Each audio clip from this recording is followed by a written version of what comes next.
Hi, welcome back. So in this particular video, I'm going to talk about why enterprises are paying you folks, you developers, you admins, you architects, you consultants, this kind of money, 60,000 to 85,000 a year. What else is there? More decent one. Up to £120,000 a year.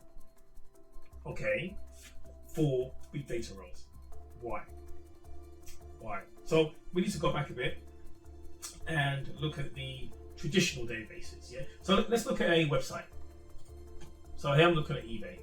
Okay. What does eBay do? They sell products, but they're a large international company selling products. Can you imagine the number of transactions that they must do on a daily basis, on an hourly basis, on a minute basis, worldwide?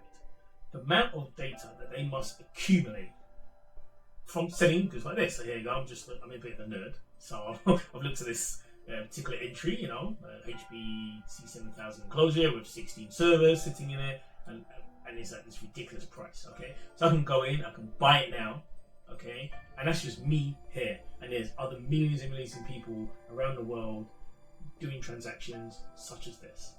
Now, eBay can have a large database, okay, and they can have the definitions of all the products in there, and they can have a definition of all the orders that's in there, and then each time people do transactions, such as what I could potentially be doing now, that'll be stored within a database, okay. Again, with millions and millions and millions of users doing this, how much data are they going to store after a day?